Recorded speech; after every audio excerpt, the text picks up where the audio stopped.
Здравствуйте! В эфире программа «Актуальное интервью», в студии Кристина Якупова. В Якутии к столетию республики будет реализована программа «1000 дворов». Какие дворы и где будут благоустроены, как они будут отбираться и как планируется изменить облик столицы Якутии, мы поговорим с Ириной Алексеевой, главным архитектором республики. Ирина Дмитриевна, здравствуйте! Здравствуйте! Сколько дворов в Якутске и в республике будет благоустроено по данной программе и каковы сроки?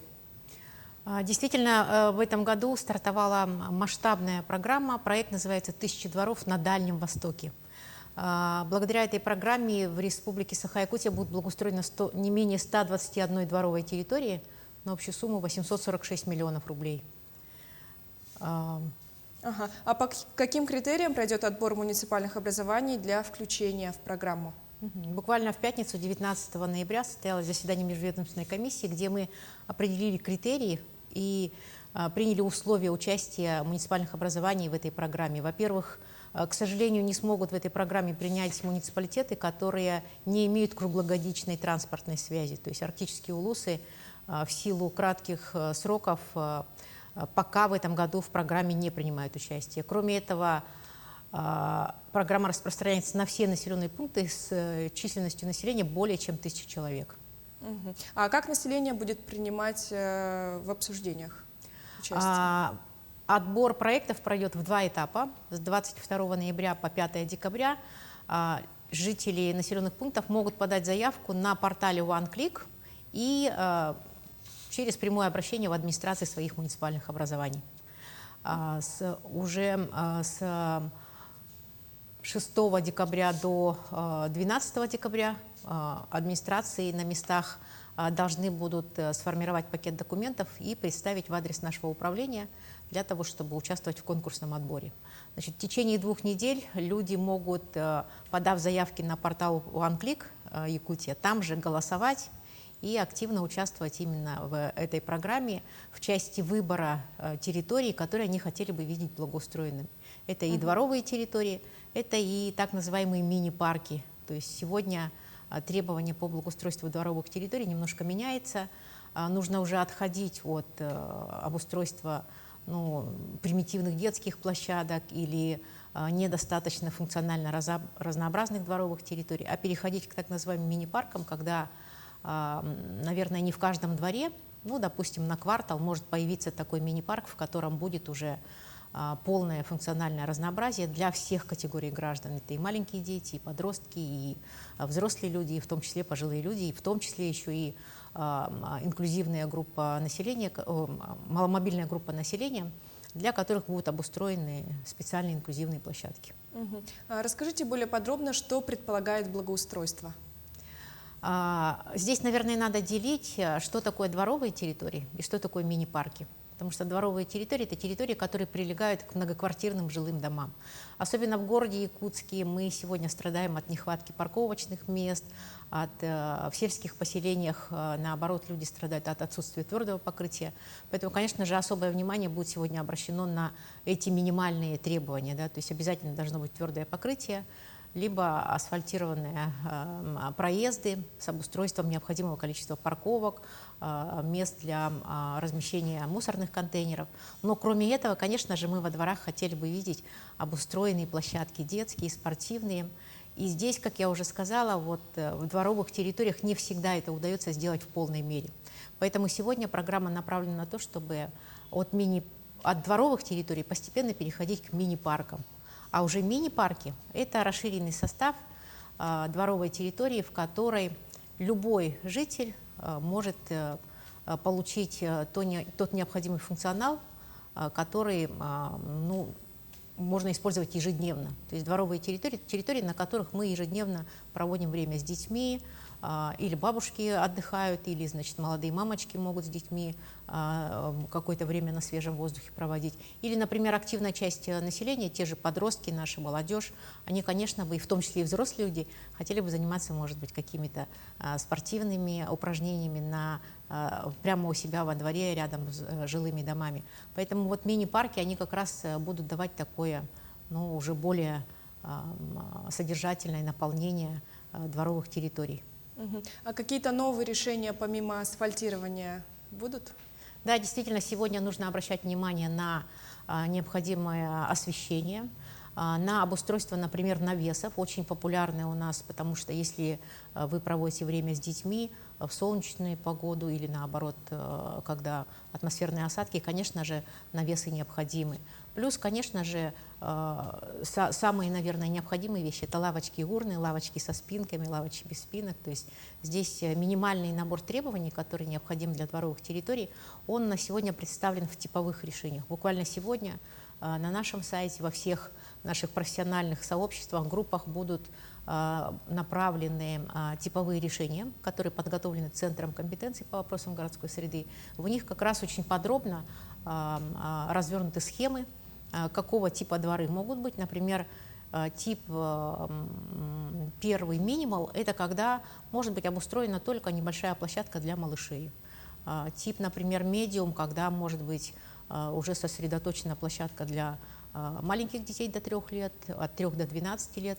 Или, например, тип максимал, когда может быть несколько функциональных зон. Или тип уже мини-парк, в котором кроме вот вышеназванных типов оборудования детского и спортивного, можно также, например, люди могут сегодня при подаче предложений, например, предложить размещение, не знаю, таких элементов, как памп-треки или скейт-парки, или более расширенный состав. Здесь все зависит от того, как люди и администрации на местах совместно примут решение, потому что сейчас особенно важно, чтобы в этой программе люди активно принимали участие. Именно от каждого из нас будет зависеть, как будут благоустроены наши дворовые территории.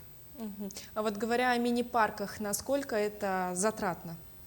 На самом деле мы, вот смотрите, в типовых решениях, кстати, приложили еще те практические решения, опыт, который у нас уже в республике реализован.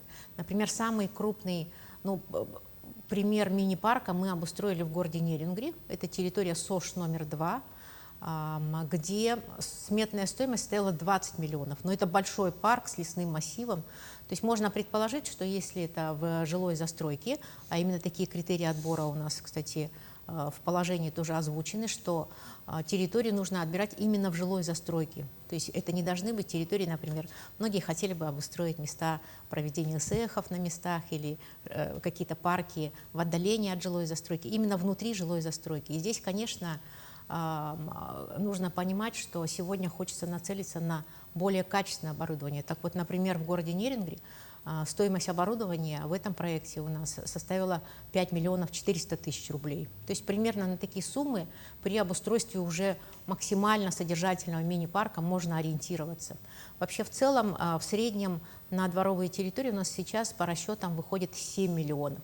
Но если, например, предположить, что в городе Якутске будут обустраиваться 7 крупных зон, в которых основная масса дворов будет обустраиваться за счет минимальных элементов, это обеспечение, как я уже сказала, проездов, минимального количества лавочек и урн, то, например, средства можно перераспределить на обустройство большого крупного мини-парка и таким образом сбалансировать именно вот финансовые объемы, планируемые на эти территории. Конечно же, объем финансирования будет определяться по итогам разработки проектно-сметной документации. Поэтому особо хочу подчеркнуть для администрации, что в этой программе есть критерий отбора этих проектов. Это наличие проектно-сметной документации или наличие договора заключенного на разработку проектно-сметной документации, потому что сроки программы очень ограничены, и мы сегодня в целях качественной реализации, конечно, должны обеспечить эту работу проектным сопровождением.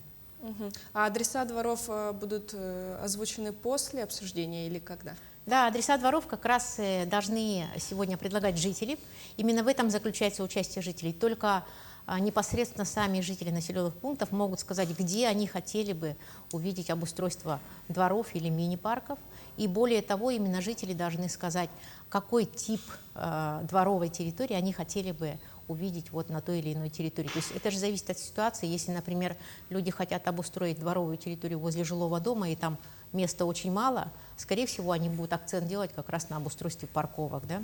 А если, например, маленькое село, а, кстати говоря, в нашей программе мы сегодня активно призываем участвовать и села, это могут быть не только города, то это может быть один большой, относительно большой мини-парк прямо в центре села, И там, конечно, жители могут уже дать предложение об обустройстве более, как я сказала, содержательной, функциональной наполненности этой территории. То есть в зависимости от их пожеланий могут быть абсолютно разный функционал. Могу привести пример своего личного двора. У меня жители тоже, мы живем в 62-м квартале, и у нас есть инициативная группа жителей. Так, например, наши соседи совершенно не хотят, чтобы во дворовой территории была спортивная площадка, потому что считают, что это будет шумно, будет собираться, может быть, очень большее количество людей, чем хотелось бы. Поэтому здесь все зависит именно от нас, то, каким мы хотим видеть наши дворы, и поэтому призываем жителей активно участвовать в этой программе. А когда начнется реализация проектов и как это вот будет все сочетаться с другими программами, вот, которые были ранее возведены, приняты? Очень хороший вопрос. Первое, наверное, начну с того, что сегодня одним из критериев также является синхронизация. Что такое синхронизация с другими программами? Например, у нас есть населенные пункты, которые уже планировали, имеют, как я сказала, проектно-сметную документацию, например, на обустройство общественной территории в виде как раз практически такого мини-парка. Средств, выделяемых, например, из программы формирования комфортной городской среды, не всегда достаточно.